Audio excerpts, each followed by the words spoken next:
The first year of Donald Trump's presidency has been a wake-up call. Congratulations, Mr. President. He has normalized completely outrageous behavior that we would not accept from most teenagers, let alone, a grown man in the Oval Office. He has targeted organizations and institutions that I've never seen targeted by a president before. Military, intelligence services, Congress, certainly the media. He referred to our judicial system as a joke and a laughingstock. He continues to be a vehicle for ideas that are bigger than he is. I can be more presidential than any president that's ever held this office. That I can tell you. He's attacked the fundamentals of our country in a way that I've never seen, including the rule of law. He broke every rule when he was running for president, and he survived every rule he broke. He didn't release his taxes. He belittled the military. He belittled John McCain, a national hero, by saying that he shouldn't have been captured. Donald Trump's election shed a tremendous amount of light on just how angry people were at government and continue to be, and how distrustful they are of government. And so much so that I think that there were a lot of people who went ahead and supported him, even though they felt he was a flawed candidate, but felt like we needed to shake the system up. برنامج الانتخابي شيء والقدرة على الحكم شيء آخر، وهذا الدرس الأول لترامب في عامه الأول. A bold new immigration reform to create prosperity and opportunity for all of our people. Immigration is America. It's the definition of America. It started off with immigration.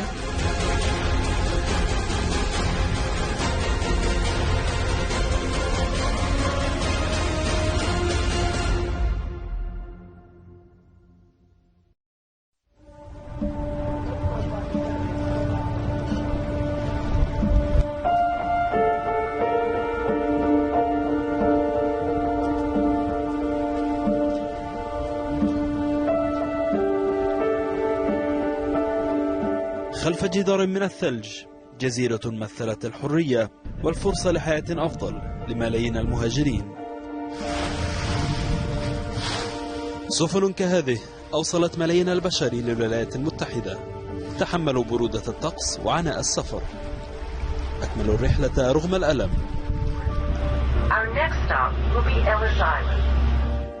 وكان أول المستقبلين لهم جزيرة أليس. أمريكا الحديثة قامت على أنقاض تهجير قسري للسكان الأصليين، وبسواعد الملايين من الأفارقة حرثت الأرض تمهيدا للمهاجرين الجدد. دشنت جزيرة أليس كمحطة لتنظيم الهجرة للولايات المتحدة بعد عام واحد فقط من إقرار قانون عام 1891، والذي يعتبر أول محاولة للحد من تدفق المهاجرين باتجاه العالم الجديد. أسماء أول الواصلين كتبت على هذا الجدار، هم ليسوا مئات أو آلاف، بل أكثر من ذلك بكثير.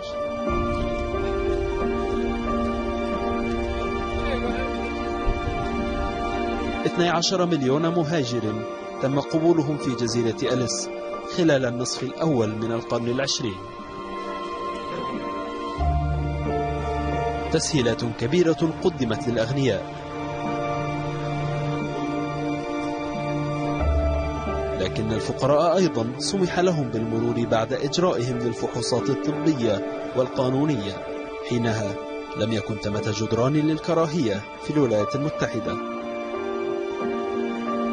الكل رحب به، فقط 2% رفضتهم جزيرة أليس، أما الباقون فرحبت بهم السيدة المتحررة من القيود، وهي تقول: أنا أم المنفيين، امنحوني فقراءكم والمنهكين.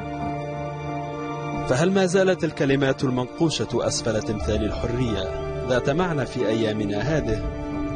وهل ما زالت أمريكا هي دولة المهاجرين؟ أم أن جدران الكراهية أصبحت أعلى من أي طموح بحياة أفضل في بلد الأحلام؟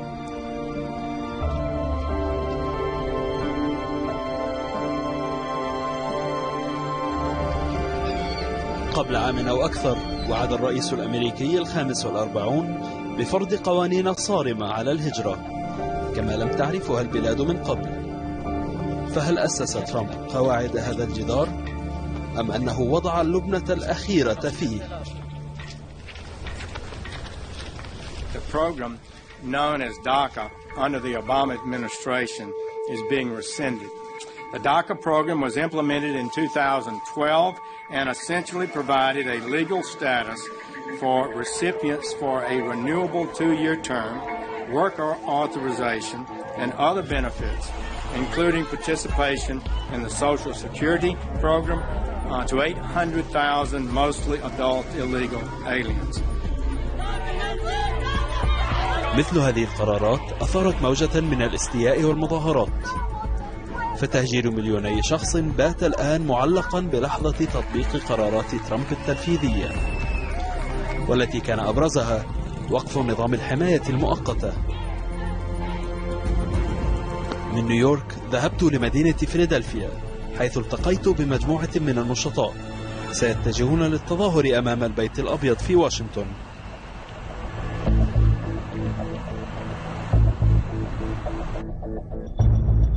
We are all going down to DC at this point because we are taking action against TPS, against DACA, against the very racist policies that this president and his administration have decided to implement in this country that is full of people who've come from all over this world to make this country what it is today.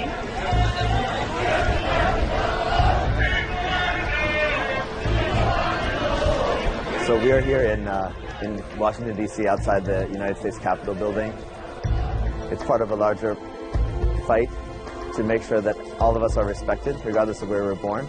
And that's the best part of our country and the best part of our union. And that's why we're here.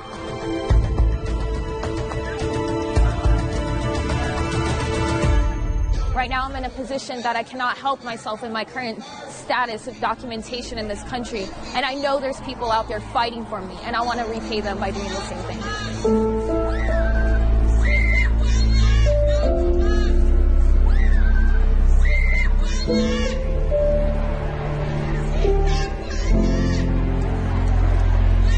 My mom brought me here when I was 4 years old from Brazil. She brought me and my sister here with the sole intention for us to get a better education. We know how wonderful this country is. This is our home. Came here when I was 4. I am American. DACA, deferred action for childhood arrivals. When the kids got brought here at a young age, under 16 years old, President Obama gave us the right to have the right to work and study here, to benefit the country.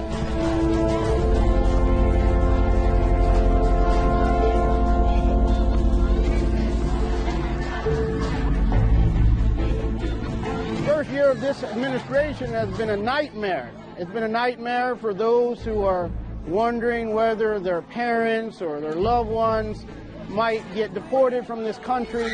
It's been a nightmare for people of faith who are trying to stand up for what is right and just. The dreamers are important to America. The dreamers love America. These are people who grew up here in this country.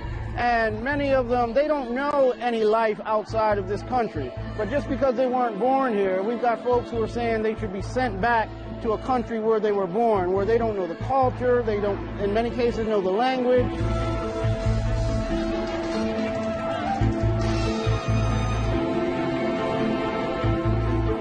Immigration was clearly a terrific political issue for the president, and one that allowed him to differentiate himself from other Republicans and then ultimately Democrats as well. And it tapped into a lot of dissatisfaction that people had out in the country. Having said that, since he's been in office, a number of things that he tried to do initially with respect to immigration were struck down by courts. The white working class feels it's not only fallen behind, but it's been largely forgotten in all the talk about diversity and affirmative action and marriage equality and all the rest. It's like, where am I in all of this? And that's what Donald Trump connected with in many ways.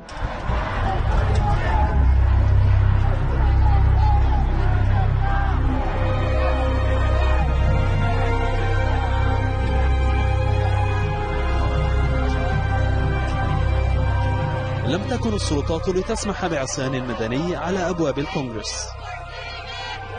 بعض من هؤلاء ضحوا وكان مصيرهم السجن، ومن لم يشمله قرار ترمب قد ينتهي به المطاف مرحلا. ومن هؤلاء ابن وحفيدة غلوريا كاتبي المهاجرة الفنزويلية التي تعيش في فيلادلفيا منذ 30 عاما.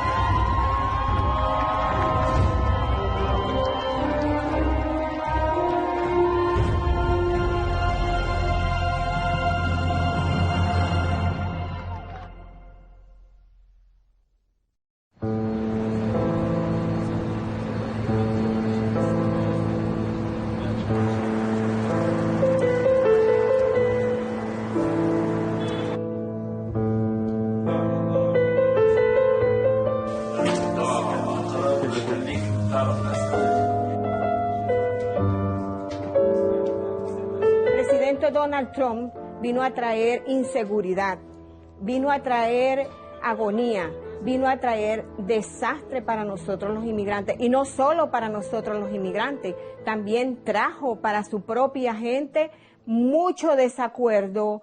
I don't see anyone that's going to be able to take away the DACA DREAM Act or any of the policies to remove immigrants. It's just too many of us immigrants in this country for them to be able to revoke us. How would it affect me? Losing my family, because my kids are here. And if I get deported, my kids can't come with me. So that will be one of my biggest effects. Ahora mismo, mira cómo corremos nosotros, que parecemos perseguidos. Yo nunca me había sentido en este país en 25 años tan perseguida como me sentí ahora. Yo vivo con ese miedo todos los días. Todos los días cuando yo me levanto. Yo rezo por mi hijo, porque mi hijo se va al trabajo con su carro. Y yo sé que él corre mucho peligro por eso.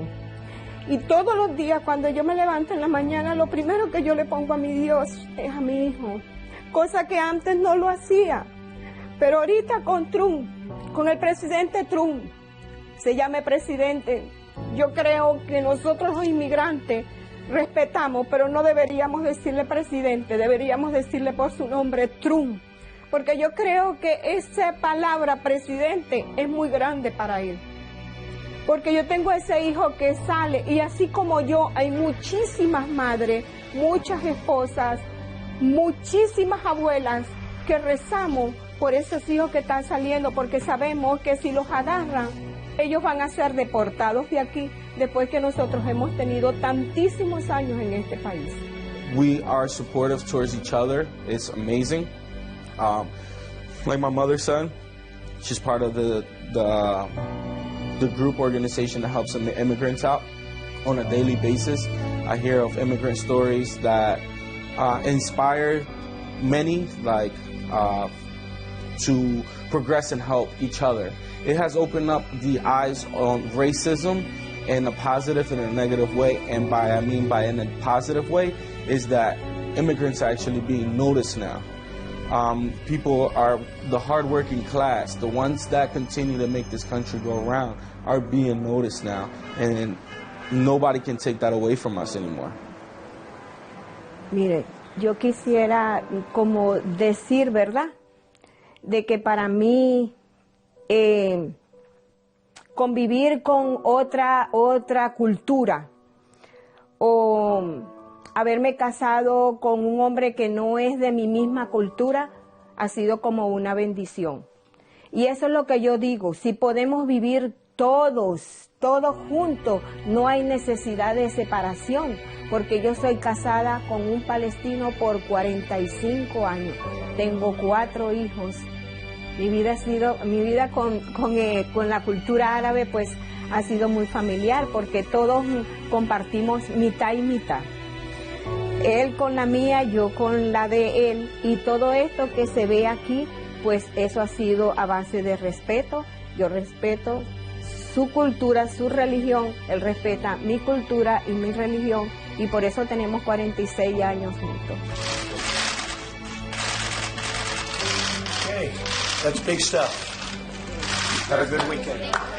قد لا يشارك ترامب غلوريا هذه الميزة، فبعد أسبوع فقط من توليه الرئاسة وقع ترمب قرارات تنفيذية علقت قبول هجرة السوريين لأجل غير مسمى، كما أوقفت منح تأشيرات سفر للقادمين من إيران والعراق وليبيا والسودان والصومال واليمن وسوريا. سمي هذا القرار بقرار منع المسلمين لأن الدول السبع المذكورة ذات أغلبية مسلمة. I do not think a Muslim ban is in our country's interest. I do not think it is reflective of our principles, not just as a party, but as a country. And I think the smarter way to go in all respects is to have a security test and not a religious test. Let me be clear. This is not a Muslim ban, simply. It is a Muslim exclusion order. It is not only designed to strategically target Muslims to deny them entry into the United States, regardless of whether they're U.S. citizens, regardless of whether they're green card holders, or if they have lawful status. رفضا للقرار خرجت المظاهرات في الشوارع، كما تصدت محاكم فيدرالية لقرار ترمب لأنه يستهدف أصحاب ديانة معينة.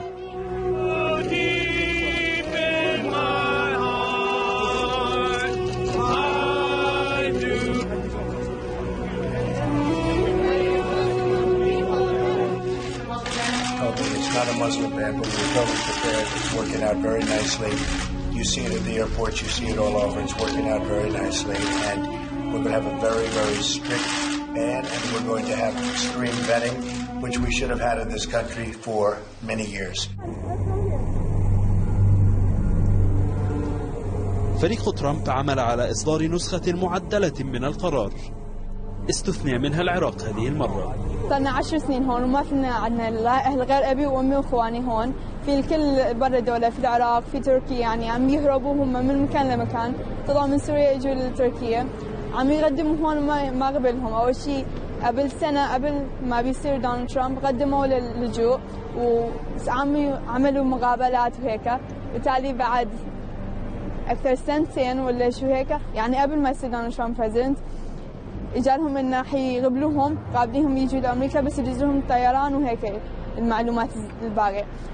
وراها صار دونالد ترامب البريزيدنت، بينما يجوز لهم القبول دزوا لهم رافض، يعني ممنوع يجون لهون. ومن هيك يعني لسنا 10 سنين ما شايفة أهلي، يعني جدي وعمي يعني أولاد عمي هيك ما شايفة.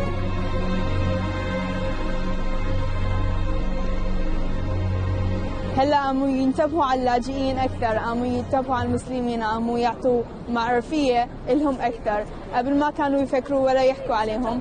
بس كمان في عنصرية، يعني حاليا انا بشوفها بس امشي بالشارع ولا دائما وانا طالعه، يعني في حدا يكتب له كلمه هيك يحكي علينا، ولا في حدا يقول يعني يرجعوا على الدوله.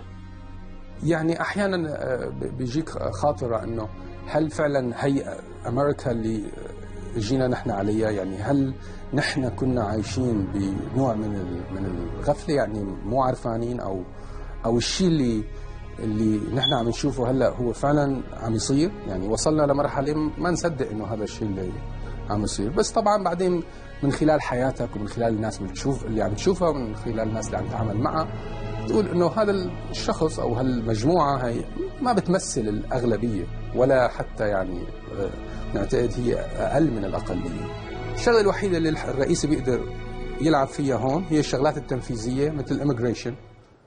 لذلك ما تلاقي اللي عم يعمل قانون اميجريشن بعد قانون اميجريشن بعد قانون اميجريشن، لانه هي الشغله الوحيده اللي بيقدر يعمل تصرفات immediate يعني فوريه فيها.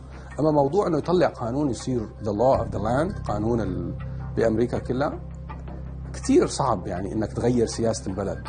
في شغلات بيقدر يعملها، عرفت شلون؟ طبعا بتاثر سلبيه يعني جدا، يعني في شغلات مثلا بالانفايرمنت ما عم ندرى فيها اصلا وعم يكون لها اثار سلبيه جدا.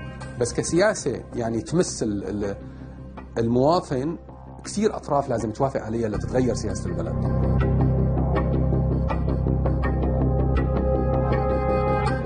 بالشركه تبعنا عندنا موظفين من كل الاماكن، بس عندنا كثير سوريين، وطبعا يعني ما بدي اقول في افضليه، بس اذا بيجينا يعني واحد سوري لاجئ وعندنا اكثر من لاجئ هون بيشتغلوا عندنا هلا فول تايم امبلوي، لما يجوا ما بيعرفوا ولا كلمه انجليزي، ولا بيعرفوا أي شيء عن عملنا.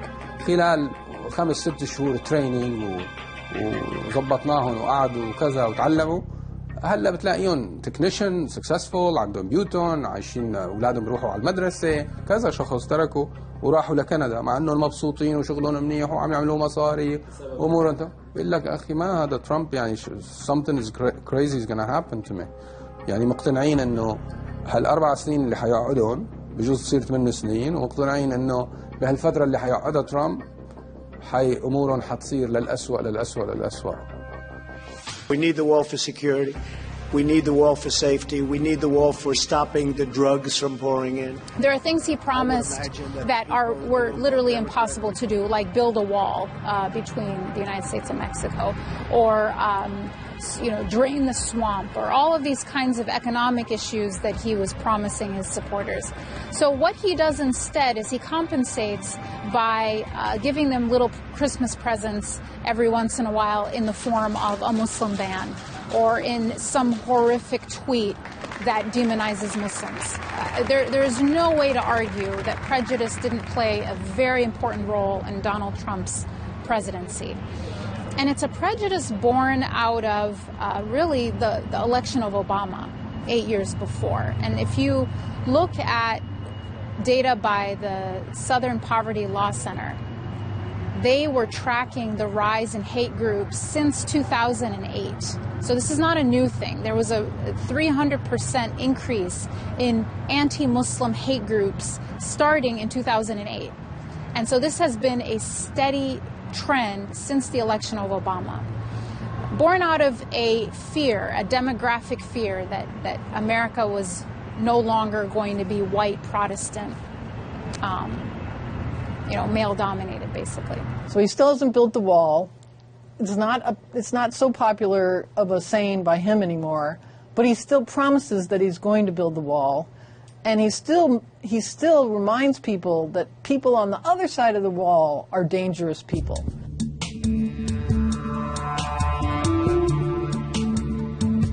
تأمين الحدود كان أبرز الوعود التي قطعها على نفسه ترامب.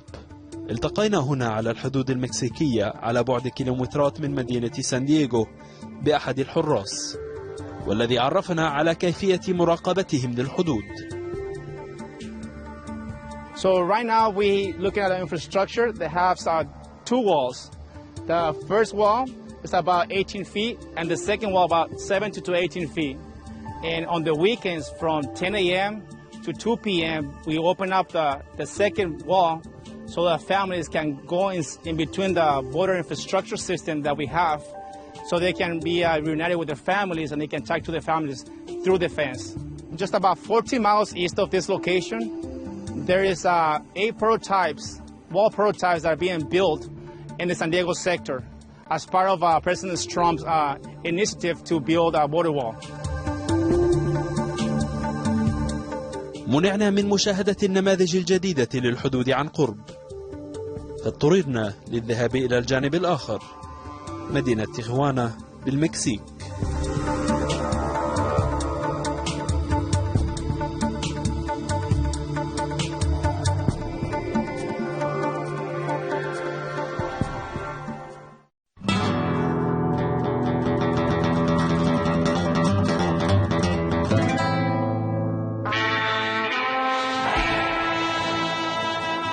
بناء الجدار على الحدود المكسيكية الأميركية كان من أهم وعود دونالد ترامب الانتخابية.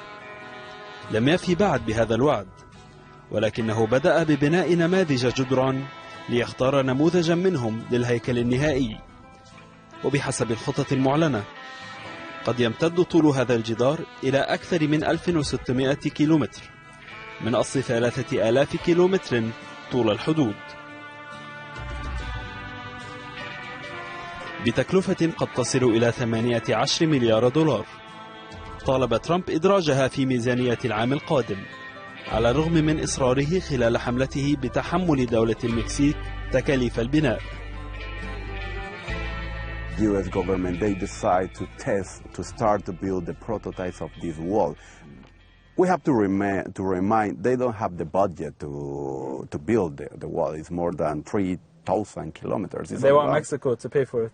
And they say that. It's hard to find a way how they can get the money from Mexico to pay that. Their right to protect the border, they have their own reasons to believe in that, but we don't have to pay for that. So they build this prototype. They are 8, and each of one costs around $500,000. So it's a huge quantity of money. If you make the maths, $500,000 for 3,000 kilometers is a big number. I don't know if the taxpayers in the United States are agreed to pay for that infrastructure. Most of the border between Mexico and United States have a wall already from the past. The primary is easy to climb. It's easy to jump it.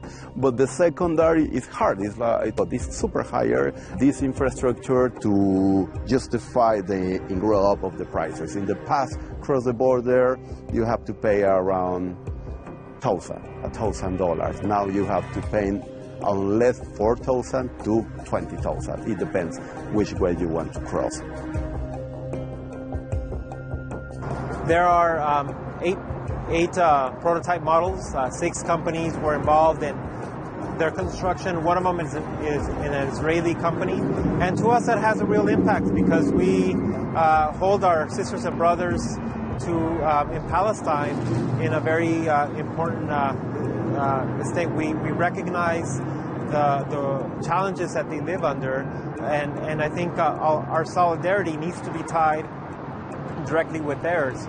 And so when we see an Israeli company involved in building the wall, it means for us that much more deeper of why we need to build a solidarity across the walls, across the oceans, across the continents to ensure that when we talk about solidarity, we're really talking about everyone's solidarity.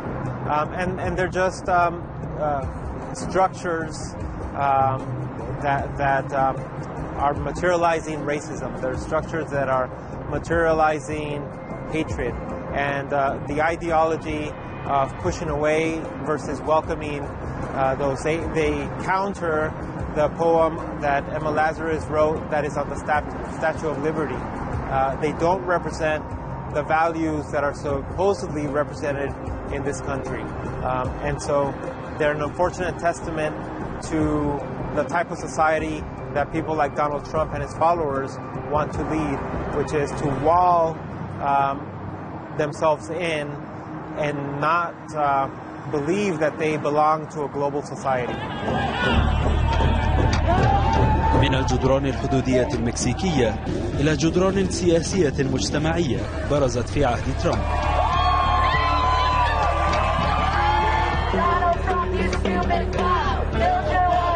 جميع مناحي إدارته كانت غير تقليدية، من فوضى إدارية داخل البيت الأبيض إلى تغيرات سياسية جوهرية في الحزب الجمهوري.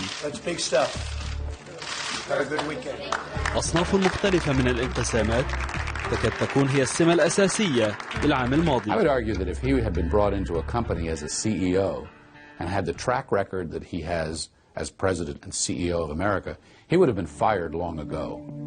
He has cycled through, either fired or watched leave or had to force out a national security advisor, a chief of staff, a press secretary, a secretary of health and human services, special advisor, and on the list goes.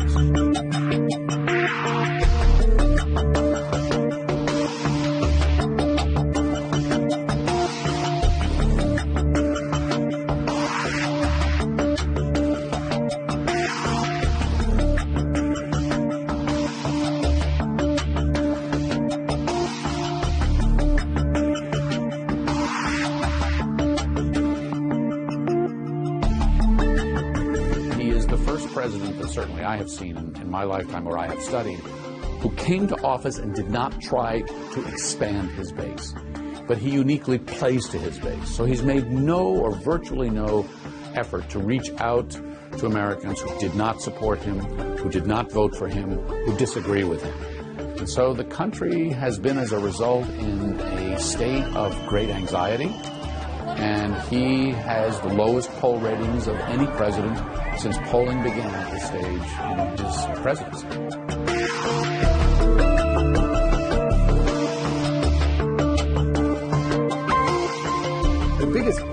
thing to struggle with has been the president's style, and just the way he will go after leaders of his own party, and the way he's criticized Senator McConnell, and the way he's criticized Speaker Ryan and others, even when they were in many instances trying to help him, and to have his advisors in some cases talking about open warfare with Republican leaders and how he wants to change the Republican leadership.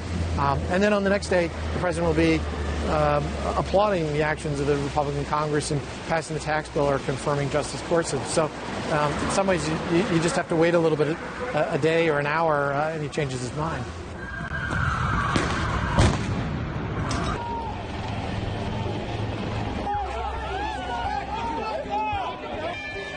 He tapped into an anger. And it's an anger that we have seen expressed in democracies around the world. It's an anger driven by people who feel that they're not being listened to, who feel that they've lost control of their lives and their borders. It's an anger directed at central authority and a feeling that the elites have run things and have called the shots. In this country, it's a huge country, and much of the interior of the country felt that they were being dominated by the coasts, the East Coast and the West Coast. And this sense also of political correctness. And Trump came along and said, screw political correctness. I'm going to say what I want to say. And I can go out in the middle of New York and shoot somebody, and my followers will still support us. My people are so smart. And you know what else they say about my people? The polls. They say, I have the most loyal people. Did you ever see that? Where I could stand in the middle of Fifth Avenue and shoot somebody, and I wouldn't lose any voters, okay? It's like incredible. Donald Trump has redefined Republican politics, the party. This is a party that used to stand for strong national defense, to defend democracy, to project strength around the world, for free trade, for free movement of commerce and ideas, and certainly for lower taxes. But Trump has brought this angry populism to the party, and as a result has really redefined the party. It's a scary time to be a Republican because you don't know where your party is going. Not only has the past year seen an American president borrow despotic language to refer to the free press, but it seems he has now in turn inspired dictators and authoritarians with his own language. That is reprehensible. هناك معركة مفتوحة بين ترامب والحزب الجمهوري بمعنى بأبعاده المعتدلة. المشكلة أن ترامب لا يعبر عن المزاج الجمهوري التقليدي، هو أتى من خارج هذه المدرسة. Lindsey used to be a great enemy of mine, now he's a great friend of mine. I really like Lindsey, can you believe it? I never thought I'd say that, but I do like him a lot. بالتالي السنوات المقبلة حاسمة لمستقبل الحزب الجمهوري. أي حزب سيكون حزب أقليات أو حزب البيض، حزب التبادل التجاري أو حزب الانغلاق. يعني هناك تساؤلات كثيرة، وهذه معركة ترامب الأساسية. إذا فعلا تمكن من الفوز سيصنع الحزب الجمهوري على صورته. It's been an amazing experience, I have to tell you. It's the largest, I always say the most massive, but it's the largest tax cut in the history of our country, and reform, but tax cut. Really something special. أحد أهم انتصارات ترامب كان قانون الضرائب المصدق عليه مطلع 2018. The tax bill gives the president and the administration a concrete success from their first year in office. Even the fact that this was so hard to get done, and it's about a tax cut. There's just about nothing that Republicans agree on more Republicans agree on than a tax cut. And so I think it'll be difficult for them to apply any lessons to other issues because there's just not as much agreement. We are making America great again. You haven't heard that, have you? ومن خلال الكونغرس استطاع ترامب تحقيق أحد أهم مطالب الحزب الجمهوري، لكن ذلك لا يعني أن المعركة ما بين الحزبين الكبيرين قد انتهت، فالانتخابات المحلية على الأبواب وقد تعني الكثير لمستقبل تيار ترامب. Moderate Republicans, even more conservative Republicans, definitely don't agree with a lot of the things or some of the things that he's doing. You could see this, for example, in his endorsement of Roy Moore, who's the senator from Alabama who's been accused by several women of sexual inappropriateness when they were teenagers. And in the beginning, the Republican Party really left Moore's candidacy, said they wouldn't support it. The Republican National Committee said they weren't going to support it. And they said if he were to win and take office, they would figure out a way to get him out anyway. Well, this week, after Donald Trump endorsed Moore, they came back to his side, including the National Committee. So the Republicans sort of are still swaying in the wind a lot, depending on, I guess, what they see as their political advantage. Just 2.5 weeks ago, allegations of sexual misconduct. الانتخابات روي مور في ألاباما ودعم ترامب لروي مور رغم كل فضائحه الجنسية التي كانت تتوالى في الأخبار ورغم اعتراض الحزب الجمهوري على روي مور يدل على نظرة ترامب إلى حد ما إلى السياسة. يفضل أن يكون شخص لديه فضائح جنسية على أن يكون ديمقراطي في مجلس الشيوخ. يفضل التحدي كل الحزب الجمهوري والقيادة الجمهورية التي وقفت ضد مور فقط لإيصال هذه الرسالة. المشكلة أن روي مور هو نتاج التيار المحافظ ونتاج إلى حد ما ستيف بانون دعمه ووفر له المال وهو فاز على المؤسسة الحاكمة. فبالتالي أي تراجع عن روي مور قد يعني تراجع كل المرشحين للتيار المحافظ بالانتخابات المقبلة. فبالتالي هنا تمسك به كرسالة أنه هذا هو المثال الذي نريده لاستمرار تحدي المؤسسة الحاكمة من الجمهوريين وبعدها نفوز على الديمقراطية. من الصعب فهم مدى تأثير ترامب الحقيقي على الحياة السياسية الأمريكية بدون التطرق إلى ما يحدث في ولايات وسط البلاد أو ما يسميها البعض أمريكا الحقيقية.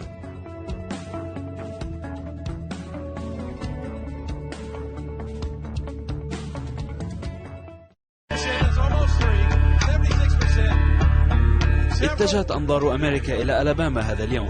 جرت العادة على مدار 4 عقود متواصلة أن يفوز المرشح الجمهوري بهذه الولاية المحافظة، إلا أن التهم الموجهة لمور وكونه يمثل تيار ترامب أدى إلى امتناع بعض قيادات حزبه من تأييده. ففوز مور قد يكون مؤشرا على فرض ترامب سيطرته الكاملة على حزبه الذي لم يحتضنه يوما بشكل كامل، ما يعطي دافعا لقاعدة ترامب الشعبية لمواصلة جهودهم في التبشير له، مثل كريس كوكس الذي يجول البلاد في سبيل إعلاء كلمة رئيسه. The bikers for Trump are behind him as a result of his outspoken nature. The bikers too have a very outspoken nature, not only here in America but across the world. And America is founded on principles. Whether you like Donald Trump or not, your 401k certainly has a big crush on him.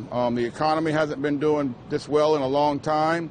The jobs are higher for a 17-year high, and so he's done a lot and he's kept a lot of promises, and he's going to continue to make America great again, and that's just exactly what he's doing. Well, the fact that Donald Trump wants to build a wall, okay, the bikers don't feel like it's anything other than being patriotic. We have to fortify our boundaries to take care of our own. And so, I could talk all day about the policies that he's implementing. The fact that the economy is doing so well, when it was predicted to crash after he won, they were wrong. The fact that the jobs are at a 17-year high. The fact that the military is being embraced, and we're fortifying our ammunitions in the event that we do have problems. When Judge Roy Moore becomes Senator Roy Moore, you know what's going to happen? They're going to think twice about doing this again to somebody else. That's right. So that godly men and principled women can run for office again without coming under attack. And this is what I told the press today. They tried to go after President Trump for a year. I'll tell you what else it's going to mean tonight. It's going to mean that we get our country back. That's what it means. Votes are still coming in. We're looking at that. May God bless you as you go on. May He give you safe journey. And thank you for coming tonight. It's not over, and it's going to take some time. Thank you. خسر مور، وكعادته حاول ترامب إبعاد نفسه من مشهد الخسارة، مدعيا عدم دعمه الكامل لمور من الأساس.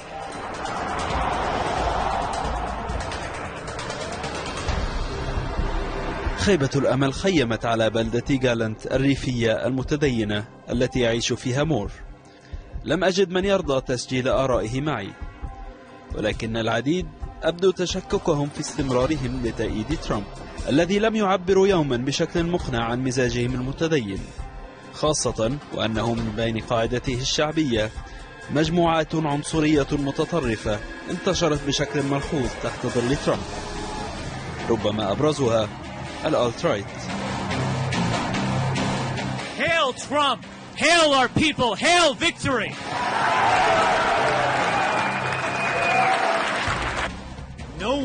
ذهبنا للقاء مؤسس هذه المجموعة ريتشارد سبنسر للوقوف على حقيقة تنظيمه التي ترى أن العرق الأبيض يجب أن يسيطر على العالم.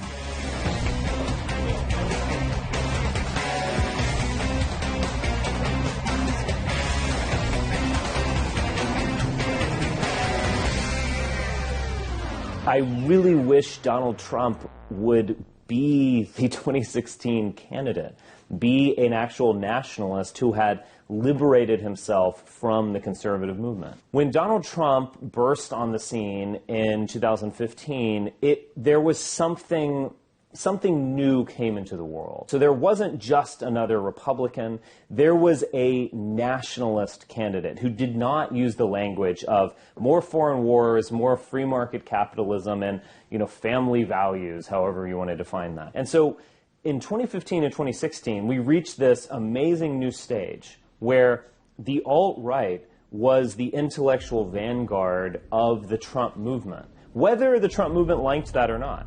But now the alt-right, we use Donald Trump as a vehicle. And so he did certainly bring us into the mainstream. But at the same time, we might need to get off that vehicle at some point. Donald Trump is effectively a kind of implicit white nationalist by being an American nationalist. Because if you go to his rallies, they're 99% white. When he's talking about we need to make America great again, it's inherently retroactive, slogan or ideology. So it is about returning to an America that was predominantly white and was influenced by white norms and ideals and so on. Whites will create certain types of societies wherever we go around the world. I mean, we went to Australia and we created a civilization that is very similar to one you might find in Germany. I don't think we should also start to think about slavery as this wildly sadistic, murderous institution. I mean, there's no question that Africans should count themselves profoundly lucky that they ended up in North America and not in Africa. And this kind of ingratitude that Gratitude to whom? They are in a better state because they are around whites. No one believes that all men are created equal. No one possibly believes that. We're given rights by God, these human rights. No one believes any of this nonsense. I mean, it's the equivalent of bedtime stories and fairy tales.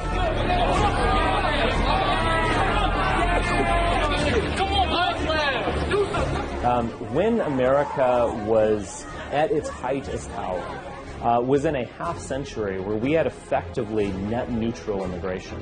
So between 1924 and 1965, when America dominated the world, it achieved the greatest power to the greatest extent, financially, militarily, etc. It had a homogeneous population. It was accepting effectively no immigrants. Since 1965, American global power has effectively been declining.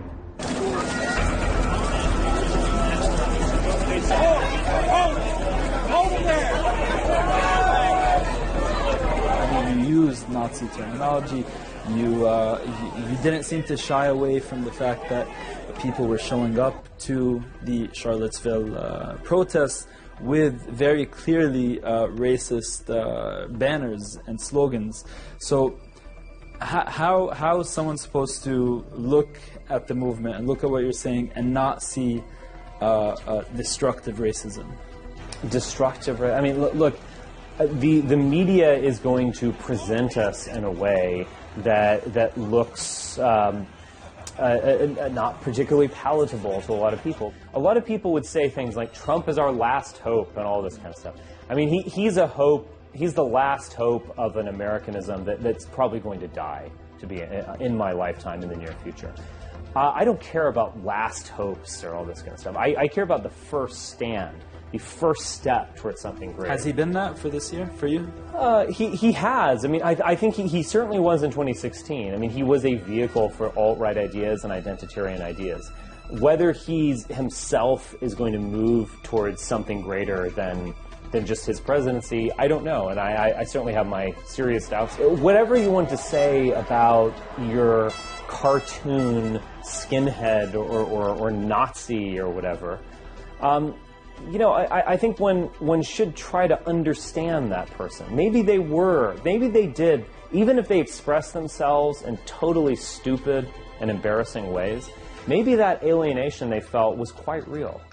Because I don't give a shit about being fair. Fairness is for the losers.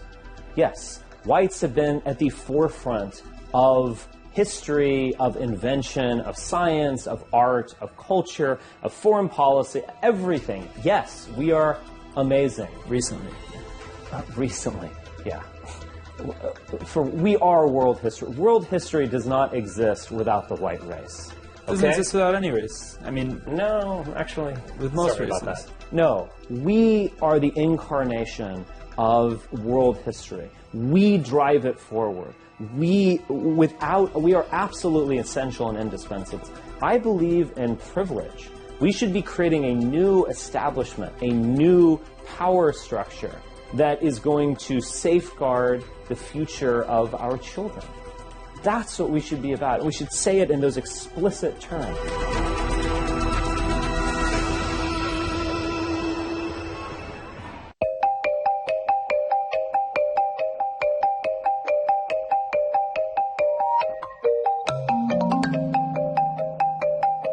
عبر تويتر عبر ترامب مرارا عن آراء قد تفسر بأنها انحياز لمثل هذه المجموعات. ورغم أنه مجرد موقع للتواصل الاجتماعي، إلا أن تويتر أصبح أهم وسيلة يستخدمها ترامب للتعبير عن آراء وقرارات، فهي بالنسبة له الطريقة الأمثل للتخطي حاجز الإعلام التقليدي، والذي يعاديه ترامب منذ أول أيام ولايته وحتى الآن. At 6 o'clock in the morning or at 10 o'clock at night. He speaks directly to his followers and to the world with his tweets, unrestrained, it would seem, by advisors, communication specialists, policy experts. I don't think we've ever had a president, give executive orders via Twitter. So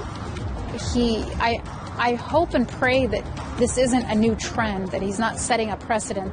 The media has always played a really important role in truth squatting the president, and usually that has meant that if a president doesn't tell the truth, he will be criticized and he'll be weakened by it. But it doesn't seem to be the case here yet. He's called the media, which we call the fourth estate, and which is protected by our First Amendment. He's called a lot of us fake news, which is very different than saying that we're biased or inaccurate. It's saying that we're actually trying to promote news that we know is not true. I think the polarization we see today is two things. First, it's more visible than it used to be because of social media, alternative media.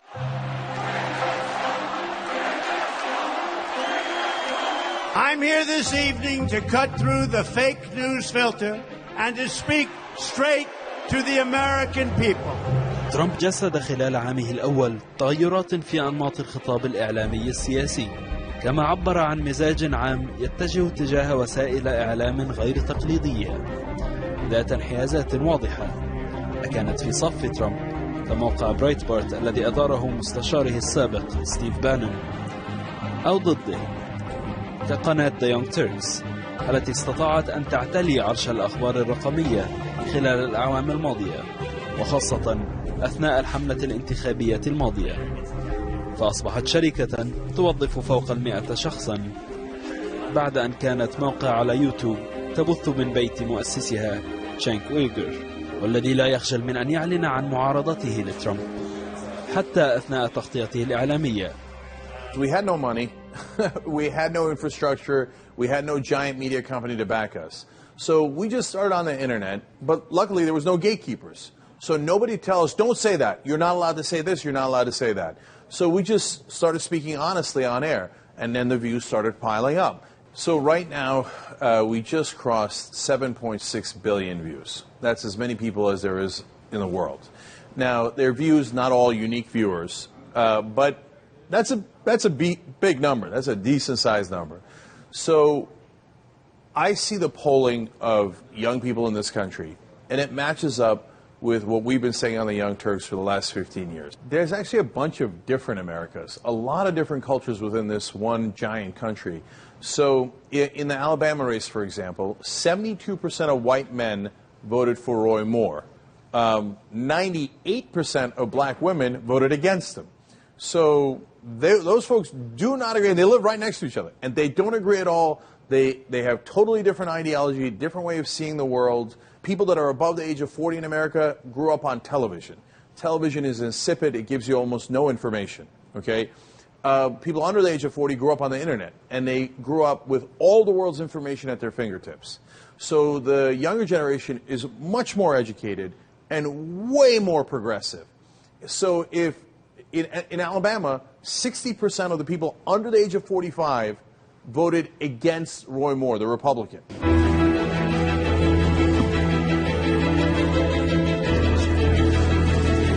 We're in this room today to deliver on our promise. The first year of the Donald Trump presidency has been a disaster, a debacle, an epic collapse. Unfortunately, not just of his administration and the wild incompetence that he has had, but also a beginning of a collapse of the American moral character.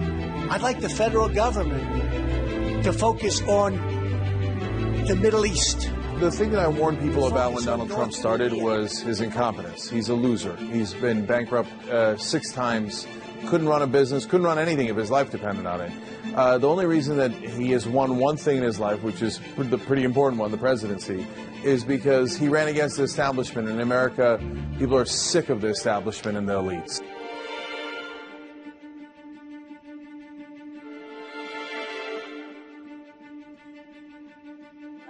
What do you think's in store for Trump over the next 3 years?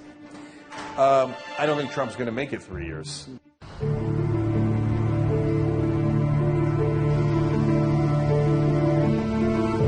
وصول ترامب إلى البيت الأبيض كان مفاجئا لكثيرين، وينقل كتاب نار وغضب أن أقرب الناس للسبعيني تفاجأوا بانتصاره على هيلاري كلينتون.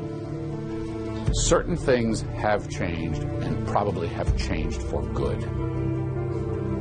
The use of social media to go directly to the public, the ability to tap into anger and resentment and conspiracy, the attack on truth and fact. وما زال السؤال قائما عما إذا كان سيكمل ترامب ولايته الأولى، خاصة وإن ثبت تورطه بالتواصل غير المشروع مع روسيا، والذي قد يؤدي إلى عزله. حتى وإن كان فسيذكر التاريخ أن ولاية ترامب كانت علامة فارقة في الحياة السياسية والاجتماعية الأمريكية. He recognizes so few rules and so little convention that trying to think about how history will regard him at this stage is like pretending we can colonize Mars. It just can't